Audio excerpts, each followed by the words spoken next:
Last time on the Larry YouTube channel. Connection terminated. I'm sorry to interrupt you, Albach, if you still even remember that name. Shh, but you'll never find them. None of you will. This is where your story ends. He should. And to you students trapped in the halls, be still and give up your spirits. They don't belong to you. Jano, if you can hear me, I knew you would return as well. It's in your nature to be really stupid. I'm sorry that on that day, the day we left you with that thing, we weren't able to save the Dr. Pepper. And then what became of you? This ends for all of us. End communication.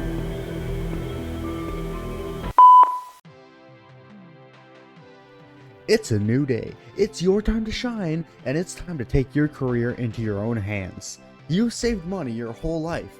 Great!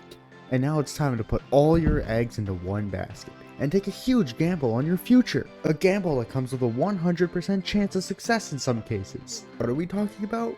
Well, we're talking about becoming an Albach Entertainment franchisee.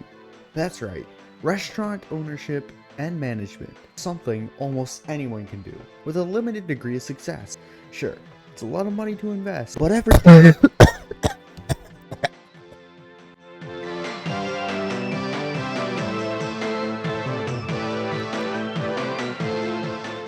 And I am back with more school projects. Finally. I have to give you guys strategies to remember definitions for the words. Well, there's no more to talk about, so we're gonna go to the actual video. Hi, Jaden LaForce. You better be here today, I swear to God. Alright, I have a bit of a rant to go on. So this year I wanted to move away from what I did last year, which is like having gameplay footage in the background, which I guess we have a new teacher, so I'm gonna have to like explain what I did last year, so I'm gonna do that real quick. So because of how bad my phone is, transferring files from it takes a long time, and I don't want to do it. Since I have no webcam also, I can't be in the video in the same way I was at the beginning. So what I would do last year is use random footage of me playing a game as background footage so you're not looking at a black screen. That's basically it. I wanted to do something different for this video, and for every other video after this, but this video is already so much longer than I thought. I could have just made a 10-second Kahoot this whole time. All of this just to say that you're getting my PVZ mod as background footage now. This thing is like deranged and I'm not giving you any context. So now we can actually start the video. Alright, we've got 30 of these to go to, so let's get into our first word! Our first word is agony, meaning extreme pain and anguish. Okay, strategies for remembering agonizing. Wait, am I supposed to give tips for each individual word, or just how to study these? We're gonna do each individual word because that makes a more interesting video, okay? Alright, so I'd say that there's two ways primarily to help you like get a word definition to stick in your head, is to make connections from the word or to visualize it. Now, the visualization you can get from the little title cards they'll have at the beginning of each segment, but those images probably won't relate that much. You can figure it out though. So this segment here where I'm talking this, I'll be giving you like word connections you can make. Alright, you know, agonizing sounds a little bit like aching.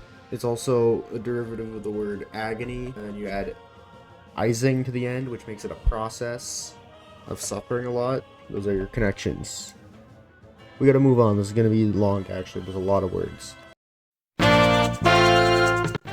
Beaming means to have a big smile or be really happy. How do you remember this? Well, when is the word beaming used? When associated with the sun, like the sun is beaming down on you. What is the sun associated with? Yellow. What is the color yellow associated with? The smiley face. And that's a pretty big smile. Therefore, that's how you remember. Next up is bigwig, meaning a very important person, like Albach. Alright, you can remember bigwig pretty easily because big is often used to refer to important or powerful things, and wig is like a fancy thing that like important people wore way back in the day. So, you know, you combine the two and you get a powerful, important person. Okay, Briar. Briar, this is a really weird one. Because the description that was in our corrected version of the paper was a chemical or an element or a crystal, which just does not seem to be true. I've done a lot of research on this word, and the only thing I could find is that it means a thorny plant. And there's no description for that. The closest thing there is a flowering plant, but that's sumus, not a thorny plant. I don't know, but I'm gonna go with the definition thorny plant, because that's what everything ever has told me. Yeah, I don't know what to do, so I'm gonna hit up my boy ChatGPT for this one. Draw a thorny bush with someone stuck inside it screaming. Maybe even label it with "Welcome to Briarville." Okay, I guess I have to open MS Paint now. Okay, so I'm going to draw the bush. And the bush needs to be thorny. And then you have to dye it. It needs to be screaming. Yeah, you guys usually scream, I think. I got a sign that says "Welcome to Briarville." Welcome to Briar. That's not that. There's my drawing, guys. Yeah,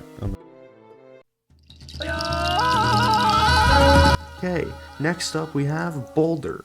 Boulder is probably the most commonly used word on here in like normal speech. It just means a big rock.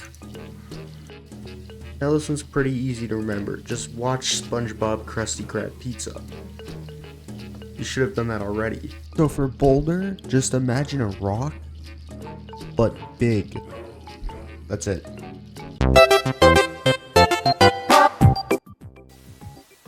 Canopied means protection from something, primarily from a canopy itself. Canopy is covering from stuff like tree branches and leaves. Like in a jungle, if it were to rain in a jungle, there would be a lot of trees that would block the rain so you wouldn't be rained on. And that's a canopy, and that's your strategy. Okay, hello, it's me, like, editing this video from the future.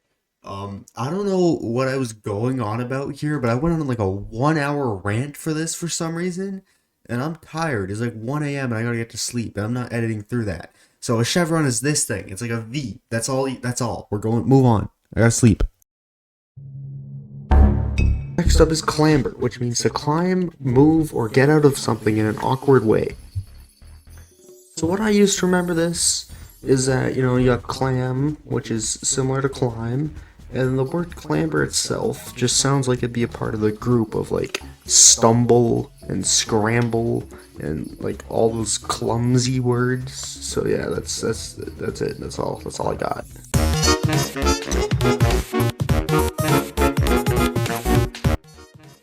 Next up is cockeyed, which means you have like a visible eye disability or abnormality.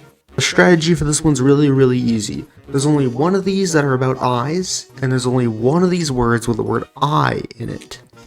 You can figure it out from there. Next one might be one of the easiest ones. Consistency. It's to repeat a task with minimal variation. You got the word consist, which sounds like constant, meaning something that doesn't change. So there you go.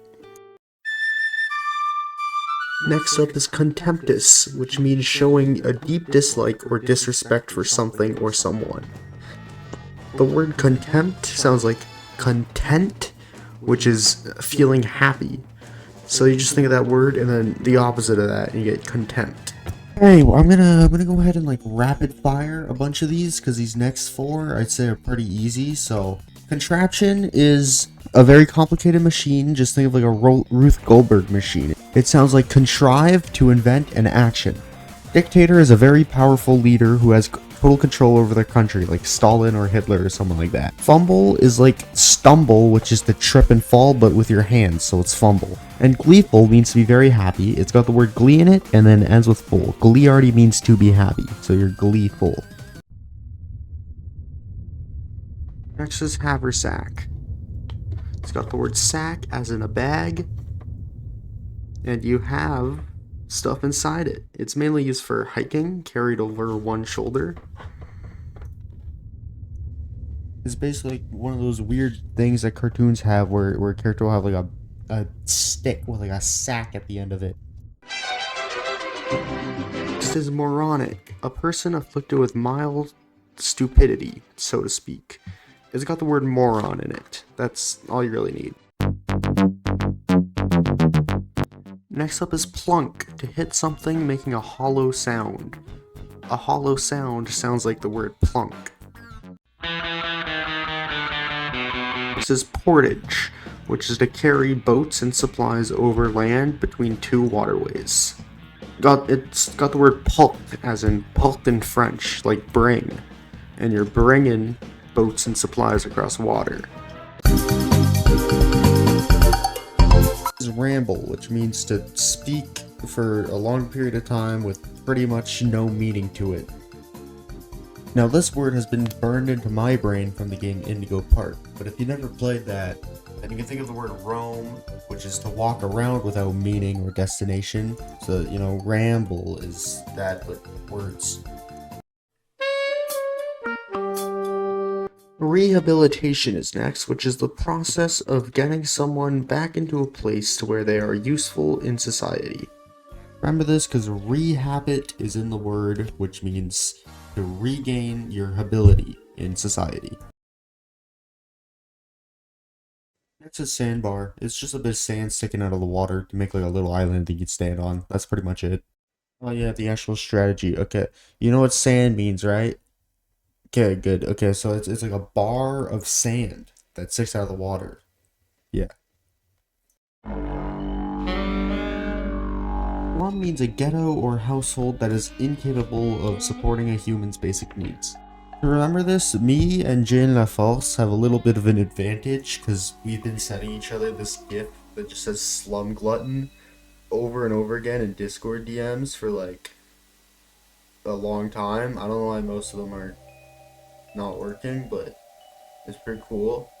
But if you aren't me or Jaden, you can remember based off this picture that ChatGPT asked me to make. This just means to be covered in soot, that like black, powdery, flaky substance. It's in the name. Sulfur's definition is for some reason put as a metal used for pipes. It's just not. It's like corrosive to many metals, especially in moist environments. It's actually just an element of the periodic table, which is what Pryor had for some reason. I think some of the answers got mixed up. You can remember sulfur as like the primary ingredient in sulfuric acid. I'm gonna get through the rest of these quick. We're speedrunning here, okay? So staples is like staples of life, essential things you need that they hold life together, like how staples hold paper together. Sumus is a type of poisonous plant. Don't eat that. Usher is a person who guides others to like their seat in like a theater. You can think of the guy on the picture that I'm using to describe this. And wooden bungalow is a wooden house. Minecraft. Okay, this video ended up being way longer than expected. It's like 12 minutes already. 30 words is a lot. Should've just done a Kahoot. Wait! I forgot about spunky. I don't know how, but it means like someone who's full of energy, courage, and enthusiasm. So think of the word spark, because when someone has that, you're like, oh, you got a spark in your eye. I'm going to sleep now. Yeah, well, just because this video is already really long doesn't mean I don't have time for self-promotion. You guys gotta subscribe to my YouTube channel, but more importantly, subscribe to my second YouTube channel, The Boys Adventures, because I actually upload to that one, and I also made this like really cool banner for it, but it's too big and it doesn't fit on the thing unless you're watching on a TV, and I spent a long time on this banner, and I'm mad, okay? So go subscribe.